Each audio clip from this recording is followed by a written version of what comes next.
जानवर से डर लगता है कि उसका कोई ठीक नहीं है, वो किसी का ना दोस्त है, ना भाई है, ना बेचारा है, वो तो काटेगा ही।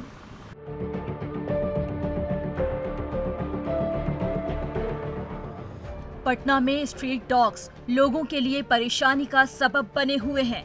हर समय डर बना रहता है कि कहीं कुत्ता काट न ले। वहीं निगम प्रशासन ने आवारा कुत्तों के आतंक को रोकने के लिए 2 साल पहले नसबंदी कराने की योजना बनाई थी, जो अभी तक धरातल पर उतरी नहीं है। पटना के अधिकांश चौक चौराहे, गली मोहल्लों को आवारा कुत्तों ने अपना बसेरा बना लिया है, जिसकी वजह से लोग दुर्घटना के शिकार हो रहे हैं।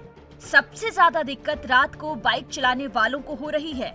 हर रोज कोई न कोई कुत्ते के काटने से अस्पताल पहुंच रहा है। का आतंक है? हाँ है, ये है। डर लगता है आपको? डर लगता है बहुत। कैसे डर लगता है? वो काटता है और कैसे?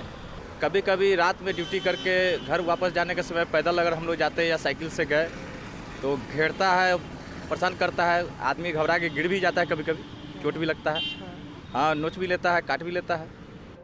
एक तरफ कुत्तों के डर के साए में लोग रह रहे हैं, वहीं दूसरी तरफ 2 साल पहले निगम प्रशासन द्वारा आवारा कुत्तों की नसबंदी कराने की योजना बनी थी, लेकिन ये योजना भी ठप पड़ी हुई है। नगर निगम का कहना है कि वो जल्द ही इस समस्या का समाधान ढूंढ लेंगे। बजट की कोई समस्या नहीं है।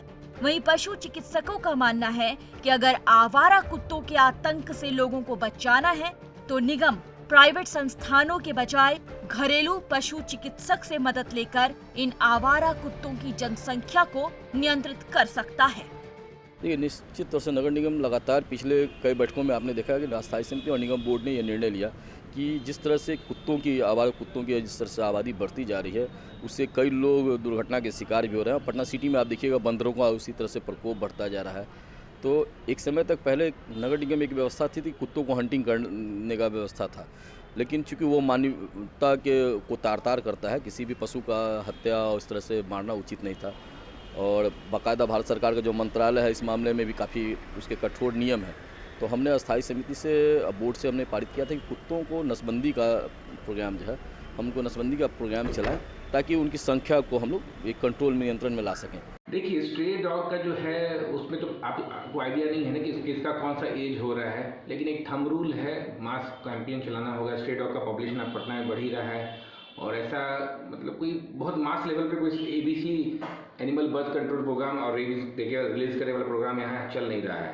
तो आपको तो मास लेवल पे कैंपेन चलाना होगा, पूरा टीम गठित करना होगा, जो भी यंग वेटनरी डॉक्टर्स निकल रहे हैं इंटर्नशिप वाले, क्योंकि एनिमल बर्थ कंट्रोल प्रोग्राम में कोई बहुत बड़ा स्पेसिफिकेशन की जरूरत नहीं है। वो देख के आप पढ़ाई तो लोग पढ़ते ही हैं, 4.5 साल 5 साल का कोर्स होता है, तो वैसे बच्चों का टीम बनाना पड़ेगा।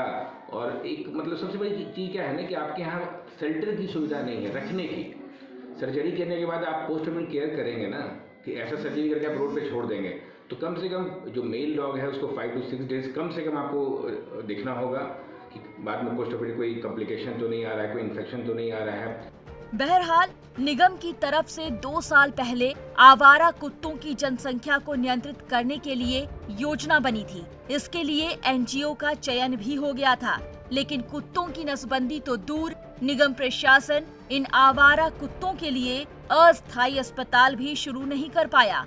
जिस तरह से शहर में आवारा कुत्तों की संख्या बढ़ रही है, अगर जल्द से जल्द कार्रवाई नहीं की गई तो आने वाले समय में समस्या और बढ़ सकती है।